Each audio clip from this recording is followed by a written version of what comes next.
Hoje, nessa tarde, Tarcísio de Freitas se encontrou com Jair Bolsonaro. Pois é, Tarcísio passou 2 semanas no início de setembro em intensa campanha eleitoral. Fez de tudo para um bolsonarista puro sangue. Não sobrou nada na cartilha, nem mesmo xingar Alexandre de Moraes de tirano. Aí fez tudo, bonitinho para agradar o chefe. Aí passou as 2 semanas seguintes quieto, indo de cidade em cidade no interior de São Paulo, fazendo campanha para ser reeleito governador do estado. E enquanto ele fazia isso, o Ratinho Júnior começou a botar as manguinhas de fora. Vocês já viram nas redes o vídeo dele vestido de cavaleiro de Jedi que vai salvar o Brasil com o modelo Paraná? Tá uma graça. Tarcísio saiu da casa de Bolsonaro hoje à tarde dizendo que era cedo para falar de presidência, que foi apenas visitar um amigo. Falou também que o ex-presidente não aceita a anistia light de Paulinho da Força e Michel Temer, que isso, na verdade, é plano do Supremo. Olha, claro que não é plano do Supremo, mas no mundo da fantasia bolsonarista tudo vale. Então o que está acontecendo, hein? Um monte de coisa. Mas, antes de tudo, é preciso entender a psicologia de Jair Bolsonaro. Porque, vejam, na forma, ele é todo mandão, né? Todo modelito, prendo e arrebento. Grita, diz que é o chefe, que não vai tolerar que isso, que aquilo, mas na hora do vamos ver, na hora em que ele tem de fazer a coisa mais difícil que um líder tem de fazer, Bolsonaro hesita. As pessoas não gostam quando se fala isso, mas sejamos claros. Jair Bolsonaro é um homem covarde. É aquele tipo de covarde que fala muita bravata, fala muito alto, na esperança de que ninguém repare que ele está morrendo de medo. Bolsonaro não decide e Bolsonaro não age. Ele quer que os outros façam por ele. A gente vê isso a toda hora. Bolsonaro surgiu no governo José Sarney, isso tem tempo, tá? Ameaçando colocar bombas no Guandu, que é a represa que fornece água para o Rio de Janeiro. Ele queria posar de milico linha dura, que nem os que fizeram o atentado do Rio Centro uns anos antes. Fez planos, chamou uma jornalista da Veja para mostrar mais ação. Zero. Pura bravata. Bolsonaro sempre foi assim, como o golpe agora, tá? É a mesma coisa, queria que fizessem por ele. É aí que o golpe empacou, queria que os militares dessem um golpe para entregar o poder a ele. Mas não queria dar ordem direto, não queria fazer ele própria rodana mexer. Olha só, 2021, começou a aumentar a gasolina. Paulo Guedes, liberalzão lá, né? Dizendo que era o mercado, que não tinha o que fazer. As pessoas pelas redes sociais, os bolsonaristas pelas redes sociais, reclamando, protestando. E ele lá ficava, não faz, aí explodiu, mudou o presidente da Petrobras e nada mudou. Não foi a primeira, tá? No início de 2019, quando começou o seu governo, os caminhoneiros foram ameaçando greve por causa do preço do óleo diesel. Paulo Guedes lá dizendo que não podia de jeito nenhum. Aí Bolsonaro passou dias anunciando posições diferentes, uma contradizendo a outra. Outra coisa, 7 de setembro de 2021, subiu lá no trio elétrico, jurou que não obedeceria mais decisões de Alexandre de Moraes e como berrava o cara. E o que aconteceu? Em horas o Congresso começou a falar de impeachment e Bolsonaro afinou em menos de 24 horas, chamou Michel Temer para ligar para Moraes e pedir desculpas. Gente, não precisa ir longe. Ano passado, eleição municipal de São Paulo. Bolsonaro, ainda como grande líder da oposição, declarou apoio à reeleição de Ricardo Nunes. Foi. Aí Pablo Marçal começou a crescer naquele público eleitor mais radical dele, né, Bolsonaro. O cara desesperou, começou a atacar Marçal. Aí, não, cedeu, apoiou, declarou ele próprio apoio. Quer dizer, o líder que, quando os liderados começam a ir para o outro lado, segue para ficar na frente assim da coluna, dizendo, olha, eu sou líder, tá? Aí voltou atrás para apoiar Nunes de novo. Aí fingiu que não estava interessado na eleição paulistana. Fez a mesma coisa no Paraná, né? Igualzinho em Curitiba.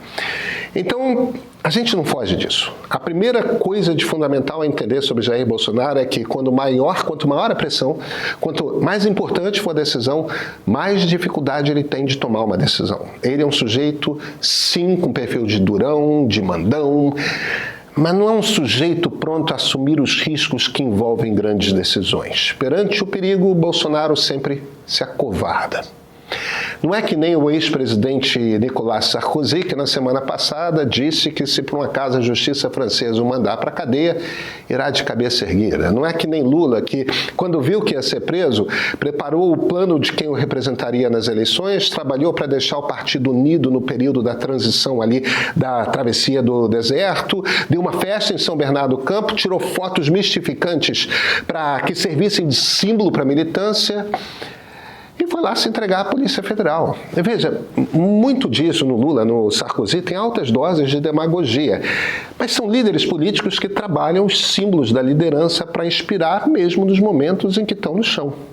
Preparam um caminho para amanhã, porque amanhã vem.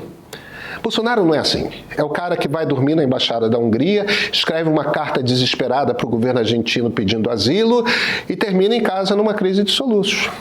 Tudo bem, ele é um homem doente, com um problema muito grave no intestino, mas aquilo que ninguém está falando é que não é só o intestino, né? O sujeito tem crises de vômito e não para de soluçar porque está em pânico. O que um líder faz nessas horas é ficar frio e calcular na adversidade. Bolsonaro não é esse cara. Vocês acham que ele vai definir um candidato? Gente, ele nunca tomou esse tipo de decisão na vida. Eu sou Pedro Doria, editor do Meio. Antes de a gente seguir, quero compartilhar uma novidade que estou super feliz em dividir. Um dos melhores filmes que o Meio já produziu, aliás, eu desconfio que o melhor, se chama O Julgamento do Século. E ele ganhou um epílogo. Depois da condenação de Bolsonaro e dos seus aliados pela tentativa de golpe de Estado, a gente reabriu a sala de edição, refez a linha do tempo e costurou as peças que faltavam. Agora, o arco fecha. Nesse filme está todo o processo de como se tentou um golpe de Estado, o que estava no plano e, finalmente, a história do próprio julgamento. Assina o Meio Premium e conheça essa história no nosso streaming. Olha, você não vai se arrepender. Esse é o ponto de partida.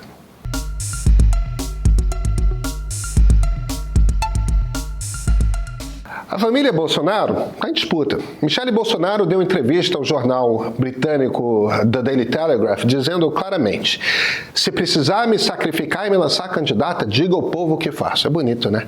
Eduardo Bolsonaro, lá dos Estados Unidos, fala para quem quiser ouvir: é o melhor nome para suceder ao pai. Enquanto isso, aqui do Brasil, o Lauro Jardim contou no Globo, Flávio Bolsonaro se refere ao maluco do meu irmão. Tá, tudo bem, é mesmo. A família Bolsonaro tem dois problemas. Um é de se manter relevante, porque se alguém sem o sobrenome Bolsonaro se eleger presidente, na direita, acabou. O líder da direita passa a ser outro. O outro problema é como soltar Jair. Aí são dois os caminhos. Um é uma anistia pelo Congresso, o outro é um indulto dado pelo próprio presidente da República. A anistia pelo Congresso está difícil. O Centrão, ainda mais depois da pancada que tomou por conta da PEC e da blindagem, não tem qualquer vontade de pautar uma medida impopular como o projeto da anistia. Esse acabou, ao menos por enquanto. E ninguém vai querer levantar essa bola no ano que vem. Então a outra possibilidade é o plano de Michel Temer, diminuir as penas na Lei de Defesa da Democracia. Você reduz a pena máxima de um dos crimes aqui, reduz a do outro acolá. Se a pena máxima de um crime muda na lei, a justiça imediatamente faz retroagir as decisões passadas quando for em benefício do réu. A ideia seria diminuir as penas até que de 27 anos em regime fechado, a condenação de Bolsonaro caísse para 16 anos. Qual é a vantagem? Nos 3 anos ele teria direito à progressão de regime. Poderia passar o dia na rua, trabalhando, ainda no governo do próximo presidente. Bem, isso tem espaço para negociar politicamente. Eu sei, alguns de vocês podem não gostar, mas tem espaço. Só que os bolsonaros não querem de jeito nenhum. Ou seja, sobra o quê? Sobra conseguir eleger um presidente da República de direita que ofereça um indulto e esteja disposto a enfrentar o Supremo quando for negado esse indulto. Só que para fazer isso tem de ser com um presidente com chances de vencer e que ele seja leal. Tudo isso foi falado com clareza. É por isso que Tarcísio de Freitas rasgou a fantasia de moderado e foi lá para aquele modo bolsonarista radical doente que xinga antes de falar qualquer coisa. O que Tarcísio fez foi pagar a prenda. Enfrentar o desgaste com todo mundo para provar que era digno da confiança de Bolsonaro. O que recebeu em troca? Bolsonaro não se decidiu. Olha, o Flávio até está dando sinais de que toparia ser vice do Tarcísio, mas que importa Flávio, Michele ou Eduardo? O que importa é Jair, e Jair não se decide. E enquanto o Tarcísio comprava briga com todo mundo sem ganhar qualquer prêmio por isso, abriu-se uma avenida que Ratinho Júnior tratou de começar a ocupar. É um balé, gente. O próprio Kassab começou a se afastar de Tarcísio, ainda que discretamente. Aí o Tarcísio bateu no Kassab, o sujeito se desarticulou todo, o Tarcísio. O que vai acontecer? Bolsonaro é tipo um Godot. A direita está esperando o Godot e Godot nunca vai aparecer. Desculpa o spoiler da peça.